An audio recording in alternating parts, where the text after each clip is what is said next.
अस्सलामुअलैकुम वरहमतुल्लाहि वबरकातुहू। दोस्तों, काबा शरीफ और शहर मक्का कैसे आबाद हुए, चलिए मुख्तसर अंदाज में मौलाना अब्दुल हबीब अत्तारी साहब से समाअत करते हैं। अल्लाह का प्यारा घर, अल्लाह का प्यारा शहर मक्का-ए मुकर्रमा और प्यारा घर काबा-ए मुशर्रफा, ये आबाद कैसे हुआ, ये तामीर कैसे हुआ, ये बड़ा हिस्टोरिकल वाक़या है। हज़रत इब्राहीम अला नबीना अलैहिस्सलाम जो हैं वो एक ऐसी पर्सनालिटी हैं, एक ऐसी शख्सियत है जिनको जितना पढ़े ना उनसे मोहब्बत बढ़ जाती है।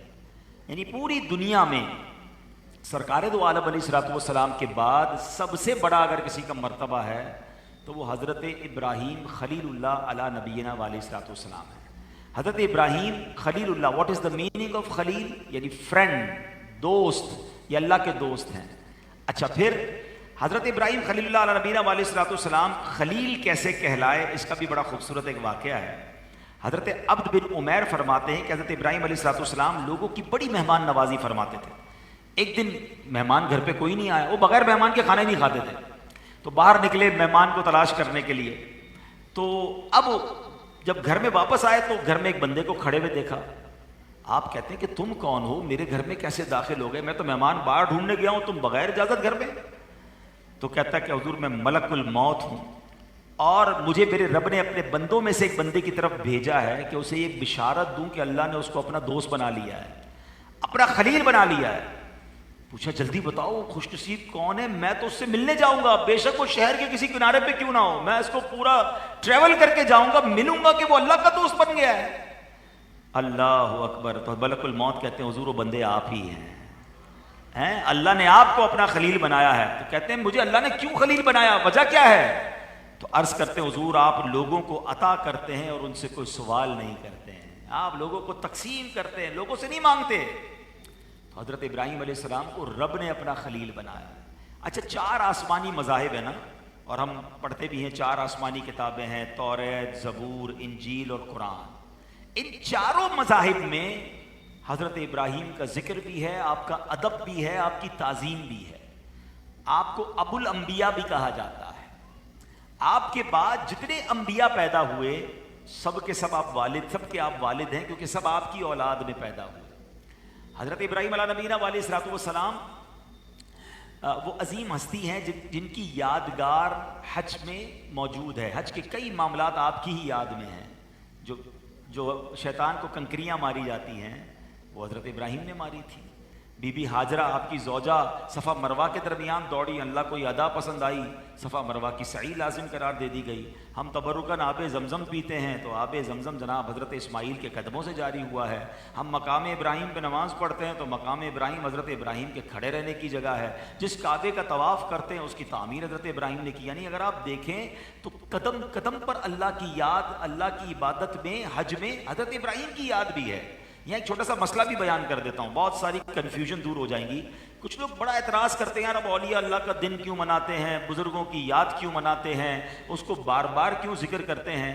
मुझे एक बात बताएं, लॉजिकली बात है, सफ़ा मरवा के दरमियान दौड़ना काबे का तवाफ़ तो नहीं है, इसकी बजाय काबे का तवाफ़ कर लेते। काबा तो अल्लाह का घर है ना, हम 2 पहाड़ियों के दरमियान क्यों दौड़ रहे हैं? ये बज़ाहिर तो कोई इबादत नज़र नहीं आती, मगर अल्लाह को उस माँ की याद को बाकी रखना था। सफा मरवा में जब तक दौड़ते नहीं हज कंप्लीट नहीं होता, उम्रा कंप्लीट नहीं होता। तो पता चला, ये बता दिया गया कि अल्लाह को अपने प्यारों की याद कितनी पसंद है। आप मजे की बात देखें, जब मैं और आप सफा मरवा के दरमियान चलते हैं ना तो अब कुछ देर चलते हैं, कुछ देर दौड़ते हैं। कभी सोचा इसकी वजह क्या है? मैलैन अख्तरैन, सब लाइट आती है तो लोग दौड़ना शुरू कर देते हैं, फिर सब लाइट खत्म होती है, फिर नॉर्मल चलते हैं। हुआ ये था, चले मैं वो वाक़या भी बयान कर देता हूँ, इससे मक्का आबाद कैसे हुआ वो भी पता चल जाएगा कि हज़रत इब्राहीम अला नबीना अलैहिस्सलाम पर जो इम्तिहान आए ना वो अनबिलीवेबल है। मैं और आप तसव्वुर भी नहीं कर सकते। आप ज़रा गौर करें, ये भी नहीं पता शायद बहुत सारे लोगों को कि हज़रत इब्राहीम को हज़रत इस्माईल जो अता हुए ना वो 99 ईयर्स की एज में अता हुए। 99 साल आप दुआ करते रहे, और दुआ क्या होती थी? इस्माईल, इसके माना है ए अल्लाह मेरी सुन ले। बेटा पैदा हुआ, आपने नाम ही इस्माईल रख दिया, ठीक है। अब इस बेटे को जो 99 साल बाद मिला है, हुक्म हुआ कि एक ऐसे सहरा में जाकर छोड़ाओ जहाँ ना पानी है, ना आबादी है, ना कुछ है। यार ऐसे बच्चे को जो 5-10 साल बाद पैदा हो, हम पैर जमीन पे नहीं लगने देते कि यार बड़ी मुरादों से मिला है। दूध पीता बच्चा है अपनी बीवी को, अपनी जौजा को, और आप हजरत इस्माइल को छोड़कर आ गए। आपकी जौजा पूछती है आप किस लिए छोड़ के जा रहे हैं, किसके हुक्म से? या तो कोई नहीं है, नोबडी देयर, कोई एक भी नहीं था, एक खातून एक बच्चा, कोई दरख्त नहीं, कोई पानी नहीं, नथिंग। आपने कहा अल्लाह के भरोसे छोड़े जा रहा हूं, अल्लाह का हुक्म है बस। कहती फिर मेरा रब मेरे लिए काफी है। वो औरत भी कैसी, वो बच्चा भी कैसा, ये खानदान भी कैसा। अल्लाह को मंजूर क्या था? अब बच्चा थोड़ी देर तो पानी चलता रहा, खजूरें चलती रही, उसके बाद बच्चा प्यासा भूखा। अब माँ कैसे देखे बच्चा रो रहा है? तो माँ ने क्या किया, एक पहाड़ से दूसरे पहाड़ पानी को तलाश करने जा रही है। सफा और मरवा पहाड़ियां हैं। अच्छा फिर होता क्या था, वो चलते चलते अपने बच्चे को देखती जा रही। वो हजरत इब्राहिम काबे के पास थे, हजरत इस्माइल, वो देखते हुए जाती, बीच में एक पहाड़ आ जाता था, छोटा सा एक पहाड़ का टीला था, तो वो नजर नहीं आते थे हजरत इस्माइल। तो वो दौड़ती थी कि जल्दी से ये मैं जगह खत्म करूं ताकि आगे जाके फिर अपने बच्चे को देखूं। तो वो जो छोटा सा पहाड़ का टीला था या पहाड़ रॉक थी, वो उसको दौड़ते हुए तय करती थी। फिर जैसे ही बेटा नजर आता था फिर नॉर्मल चलती थी, फिर जब वापस आती थी इधर उधर देखते हुए पानी, फिर वो पहाड़ आता था, फिर दौड़ती थी, फिर पहाड़ खत्म हो जाता तो बच्चे को देखती थी। अल्लाह अकबर, मेरे रब को एक एक कदम कितना प्यारा लगा कि जहां वो चली वहां चलना है, जहां वो दौड़ी वहां दौड़ना है। कहते हो अल्लाह वालों की याद ना मनाए? मुझे एक बात बताओ, मिना अरफात पे खैमे लगाने के पड़े रहने से क्या जरूरत है? भाई मक्के में रहो, काबे के सामने। अकल तो ये कहती अरफात तो है ही हुदूद हरम से भी बाहर, मगर उलमा कहते हैं, हदीसों में अल्फाज हैं, अरफा वाले दिन जो रहमतें रब की मैदान अरफात में नाजिल होती हैं वो कायनात में कहीं और नहीं होती हैं, क्योंकि मेरे आका ने अरफात में हज किया। नबी पाक की याद में हम अरफात जाते हैं तो अल्लाह अकबर। अकल कहती है जनाब कंकर क्यों मारे, अब कौन सा शैतान है, अब तो दीवार खड़ी है सामने। नहीं नहीं, अल्लाह को इब्राहिम खलीलुल्लाह की अदा ऐसी पसंद आई कि जब वो हजरत इस्माइल को ज़िबा करने ले जा रहे थे, उसने बहकाया, आपने उस वक्त कंकर मारे। अब सारे हाजियों को हुक्म है कंकर मारो। और पसंद कैसा है रब को, हर कंकर पर इंशाअल्लाह हदीसों में आता है एक कबीरा गुनाह मुआफ कर दिया जाता है। कहते हो अल्लाह वालों की याद ना मनाएं, फिर हज कैसे करोगे? हैं हज पे तो कदम कदम पर अल्लाह वालों की याद है। तो बहरहाल हजरत इब्राहिम अलैहिस्सलाम ने किस तरह मक्के को आबाद कैसे हुआ। अब क्या हुआ, जो माँ दौड़ रही है ना, हजरत इस्माइल रो रहे हैं, पैर रगड़ रहे हैं, उस पैरों की रगड़ से पानी जारी होता है, पानी स्पीड से बढ़ने लगता है। माँ कहती है जमजम रुक जा रुक जा। उस कुएं का नाम ही जमजम पड़ जाता है।